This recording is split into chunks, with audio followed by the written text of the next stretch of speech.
ओम शांति।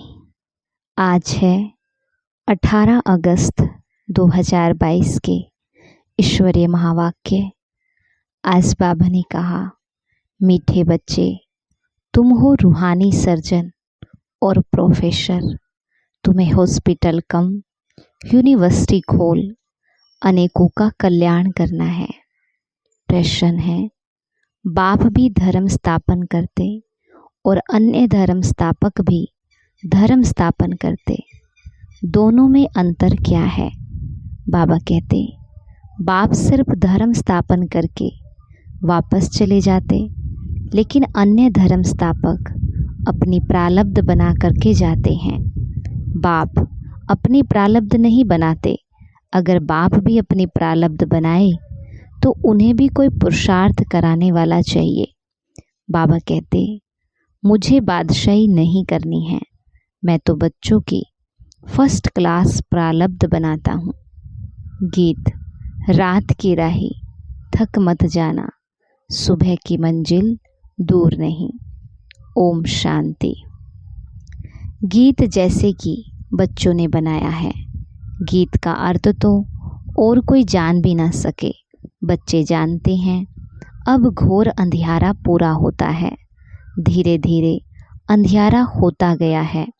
इस समय कहेंगे घोर अंधियारा। अभी तुम राही बने हो सोजरे में जाने के लिए अथवा शांति धाम पीहर घर जाने के लिए। वो है पावन पीहर घर और ये है पतित पीहर घर। प्रजापिता में जो पीऊ बैठा है उनको तुम बाप कहते हो।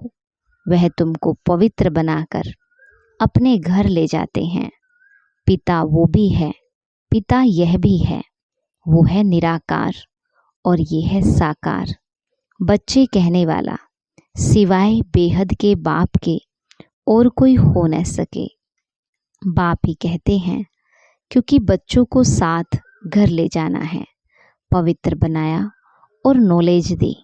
बच्चे समझते हैं पवित्र तो जरूर बनना है, बाप को याद करना है और सारे सृष्टि चक्र को याद करना है। इस ज्ञान से तुम एवर हेल्दी बनते हो। कोई कहते, हमारे लिए कोई सेवा बोलो। सेवा यही है, 3 पैर पृथ्वी के देकर उसमें रूहानी कॉलेज और हॉस्पिटल खोलो, तो उन पर कोई बोझा भी नहीं पड़ेगा। इसमें मांगने की तो बात ही नहीं। राय देते हैं, अगर तुम्हारे पास पैसे हैं तो रूहानी हॉस्पिटल खोलो। ऐसे भी बहुत हैं।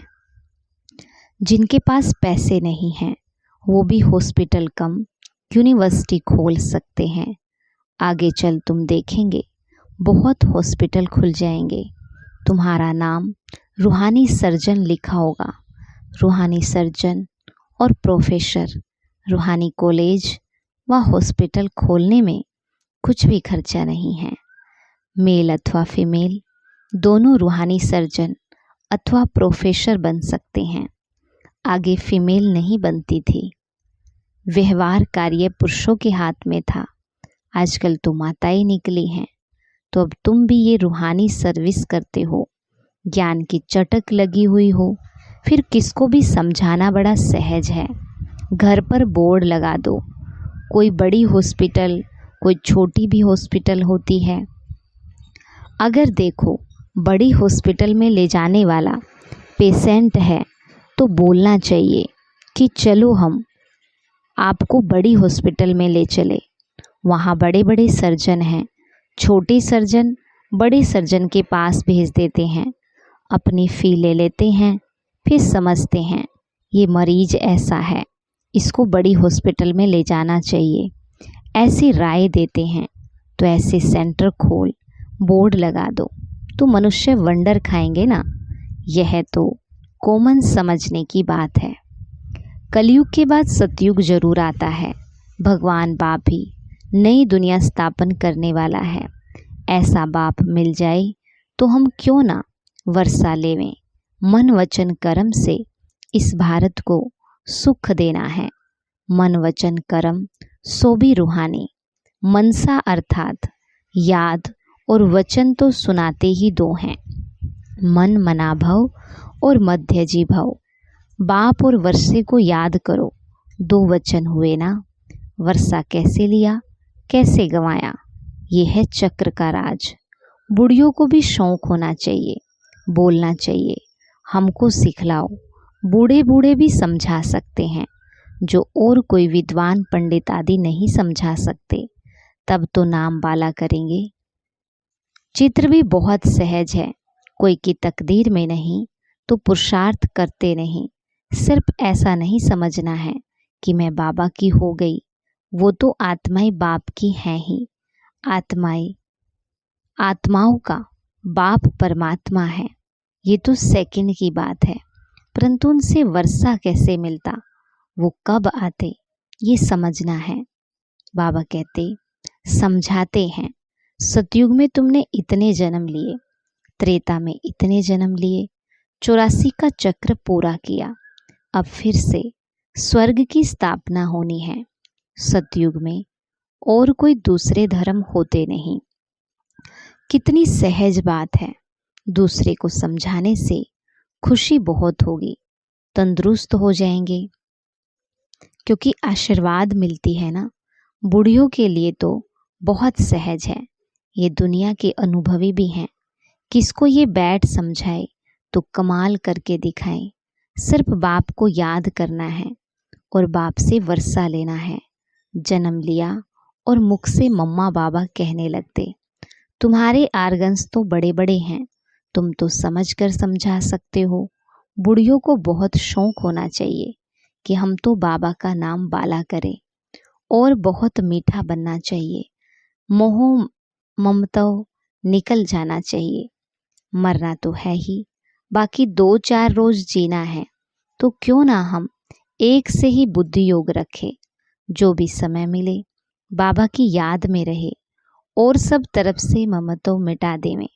60 वर्ष के जब होते हैं तो वानप्रस्थ लेते हैं, वो तो बहुत अच्छा समझा सकते हैं। नॉलेज धारण कर फिर दूसरों का भी कल्याण करना चाहिए। अच्छे अच्छे घर की बच्चियां ऐसा पुरुषार्थ कर और घर में जाकर के समझाए तो कितना ना नामाचार निकले। पुरुषार्थ कर सीखना चाहिए, शौक रखना चाहिए। ये नॉलेज बड़ी वंडरफुल है। बोलो, देखो कलयुग अब पूरा होता है, सबका मौत सामने खड़ा है। कलयुग के अंत में ही बाप आकर स्वर्ग का वर्षा देते हैं। कृष्ण को तो बाप नहीं कहेंगे, वो तो छोटा बच्चा है। उनको सतयुग का राज्य कैसे मिला? जरूर पास्ट जन्म में ऐसा कर्म किया होगा। तुम समझा सकते हो कि बरोबर इन्होंने पुरुषार्थ से ये प्रारब्ध बनाई। कलयुग में पुरुषार्थ किया, सतयुग में प्रारब्ध बनाई। वहां तो पुरुषार्थ कराने वाला कोई होता ही नहीं। सतयुग त्रेता की इतनी जो प्रारब्ध मिली है, जरूर ऊंचे ते ऊंच बाप मिला है, जो ही गोल्डन सिल्वर एज का मालिक बनाते और कोई बना न सके। जरूर बाप ही मिला है। लक्ष्मी नारायण खुद तो नहीं मिलेंगे। ऐसा भी नहीं कि ब्रह्मा व शंकर मिले, नहीं, भगवान मिला। वो है निराकार।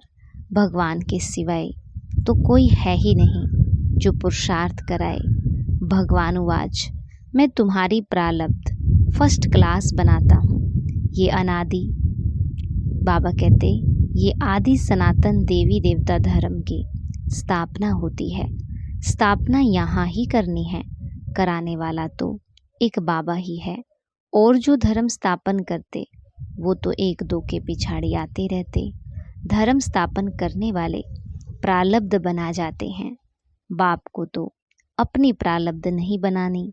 अगर प्रारब्ध बनाई तो उनको भी पुरुषार्थ कराने वाला कोई चाहिए। शिव बाबा कहते, मुझे कौन पुरुषार्थ कराएंगे, मेरा पार्ट ही ऐसा है। मैं बादशाही नहीं करता हूँ, ये ड्रामा बना बनाया है। बाप बैठ समझाते हैं, मैं तुमको सभी वेदों शास्त्रों का सार समझाता हूँ। ये सब है भक्ति मार्ग। ये भक्ति मार्ग पूरा होता है, वो है उतरती कला। अब तुम्हारी होती है चढ़ती कला। कहते हैं ना, चढ़ती कला सरव का भला। सब मुक्ति जीवन मुक्ति को पा लेते हैं। फिर पीछे 16 कला से उतरते उतरते 9 कला में आना है। ग्रहण लग जाता है ना, ग्रहण थोड़ा थोड़ा होकर के लगता है। ये तो है बेहद की बात। अभी तुम संपूर्ण बनते हो। फिर त्रेता में 2 कला कम होती है, थोड़ा काला बन पड़ते हैं। इसलिए पुरुषार्थ सतयुग की राजाई के लिए करना चाहिए। कम क्यों लेवे, परंतु सभी तो इम्तिहान पास कर नहीं सकते। जो 16 कला संपूर्ण बने, बच्चों को पुरुषार्थ करना और कराना है। इन चित्रों पर बहुत अच्छी सर्विस हो सकती है। बड़ा क्लियर लिखा हुआ है। बोलो, बाप स्वर्ग की रचना रचते तो फिर हम नरक में क्यों पड़े। ये पुरानी दुनिया नरक है ना, इसमें दुख ही दुख है। फिर जरूर नई दुनिया सतयुग आनी चाहिए।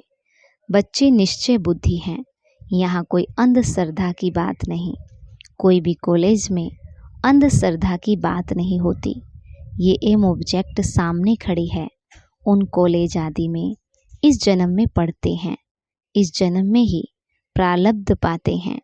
यहाँ इस पढ़ाई की प्रारब्ध विनाश के बाद दूसरे जन्म में तुम पाएंगे। देवताएं कलयुग में आ कैसे सकते हैं। बच्चों को समझाना बड़ा सहज है। चित्र भी बड़े अच्छे बनाए हुए हैं। झाड़ भी बहुत अच्छा है। क्रिश्चियन लोग भी झाड़ को मानते हैं, खुशी मनाते हैं। अपने नेशन की सबका अपना अपना पार्ट है, ये भी जानते हो। भक्ति भी आधा कल्प होने हैं। उसमें यज्ञ, तप, तीर्थ आदि सब होते हैं। बाबा कहते, मैं उनसे नहीं मिलता हूँ। जब तुम्हारी भक्ति पूरी होती तब भगवान आते हैं। आधा कल्प है ज्ञान, आधा कल्प है भक्ति। ज्ञान में क्लियर लिखा हुआ है। बाबा कहते, सिर्फ चित्र हो, बिगर लिखत उस पर भी समझा सकते हो। चित्रों तरफ अटेंशन चाहिए। इनमें कितनी वंडरफुल नॉलेज है। ऐसे थोड़ी है कि शरीर लोन लिया है तो उसको अपनी मिल्कियत समझेंगे। नहीं समझेंगे, मैं तो किराएदार हूँ। ये ब्रह्मा खुद भी बैठे हुए हैं, उनको भी बिठाना है। जैसे किसी मकान में खुद मालिक भी रहते हैं और किराएदार भी रहते हैं। बाबा तो सारा समय इसमें नहीं रहेंगे। इनको हुसैन का रथ कहा जाता। कैसे क्राइस्ट की आत्मा ने किसी बड़े तन में प्रवेश कर क्रिश्चियन धर्म स्थापन किया। छोटेपन में शरीर दूसरे का था, वह छोटेपन में अवतार नहीं था। नानक में भी पीछे सोल प्रवेश कर सिख धर्म स्थापन करते। ये बातें वो लोग समझ नहीं सकते। ये बहुत समझ की बातें हैं। पवित्र आत्मा ही आकर के धर्म स्थापन करती हैं। अभी कृष्ण तो है सतयुग का पहला प्रिंस। प्रिंस उनको द्वापर में क्यों ले गए हैं। बाबा कहते, सतयुग में लक्ष्मी नारायण का राज्य दिखाते। ये भी तुम जानते हो। राधे कृष्ण ही लक्ष्मी नारायण बनते, फिर विश्व के मालिक बनते। उनकी राजधानी कैसे स्थापन हुई, ये किसकी बुद्धि में नहीं है। तुम जानते हो, बाप एक ही बार अवतरित होते हैं, पतितों को पावन बनाते हैं। कृष्ण जयंती पर भी सिद्ध करना है। श्री कृष्ण ने तो ज्ञान दिया नहीं, जिसने उसको बनाया पहले तो उनकी जयंती मनानी चाहिए। शिव जयंती पर मनुष्य व्रत आदि रखते हैं, लोटी चढ़ाते हैं, सारी रात जागते हैं। यहाँ तो है ही रात। इसमें जितना जीना है उतना पवित्रता का व्रत रखना है। व्रत धारण करने से ही पवित्र राजधानी के मालिक बनते हैं। श्री कृष्ण जयंती पर समझाना चाहिए कि कृष्ण गोरा था, अभी सांवरा बन गया, इसलिए श्याम सुंदर कहते हैं। बाबा कहते, कितना सहज है ज्ञान। श्याम सुंदर का अर्थ समझाना है। चक्र कैसे फिरता है, तुम बच्चों को खड़ा होना चाहिए। शिव शक्तियों ने भारत को स्वर्ग बनाया, ये किसको पता नहीं। बाबा भी गुप्त है, ज्ञान भी गुप्त है और शिव शक्तियाँ भी गुप्त हैं। तुम चित्र लेकर किसी के भी घर में जा सकते हो। बोलो तुम सेंटर पर नहीं आते हो, इसलिए हम तुम्हारे घर में आ गए तुमको सुख धाम का रास्ता बताने, तो वह समझेंगे कि ये हमारे शुभ चिंतक है। यहाँ कनरस की बात नहीं। पिछाड़ी में मनुष्य समझेंगे कि बरोबर हमने लाइफ व्यर्थ गंवाई, लाइफ तो इन्हों की ही है। अच्छा, मीठे मीठे सिखी लदे बच्चों प्रति माता पिता बाप दादा का याद प्यार और गुड मॉर्निंग। रूहानी बाप की रूहानी बच्चों को नमस्ते। रूहानी बच्चों की रूहानी बाप दादा को नमस्ते नमस्ते बाबा, गुड मॉर्निंग। शुक्रिया बाबा। धारणा के लिए मुख्य सार। पहला पॉइंट, नष्टो मोहाबन। एक बाबा से ही अपना बुद्धि योग रखना है। देही अभिमानी बन, यही शिक्षा धारण करनी और करानी है। दूसरा, मन वचन कर्म से भारत को सुख देना है। मुख से हरेक को ज्ञान के 2 वचन सुनाकर उनका कल्याण करना है। शुभ चिंतक बन सबको शांति धाम सुख धाम का रास्ता बताना है। वरदान, बेफिक्र बादशाह की स्थिति में रह वायुमंडल पर अपना प्रभाव डालने वाले मास्टर रचयिता भव। बाबा कहते, जैसे बाप को इतना बड़ा परिवार है फिर भी बेफिक्र बादशाह है, सब कुछ जानते हुए देखते हुए बेफिक्र है। ऐसे फॉलो फादर करो, वायुमंडल पर अपना प्रभाव डालो। वायुमंडल का प्रभाव अपने ऊपर नहीं पड़े क्योंकि वायुमंडल रचना है और आप मास्टर रचयिता हो। रचता का रचना के ऊपर प्रभाव हो। कोई भी बात आए तो याद करो कि मैं विजयी आत्मा हूँ। इससे सदा बेफिक्र रहेंगे, घबराएंगे नहीं। स्लोगन, प्रसन्नता ही। बाबा कहते, प्रसन्नता की छाया द्वारा शीतलता का अनुभव करो तो निर्मल और निर्माण रहेंगे।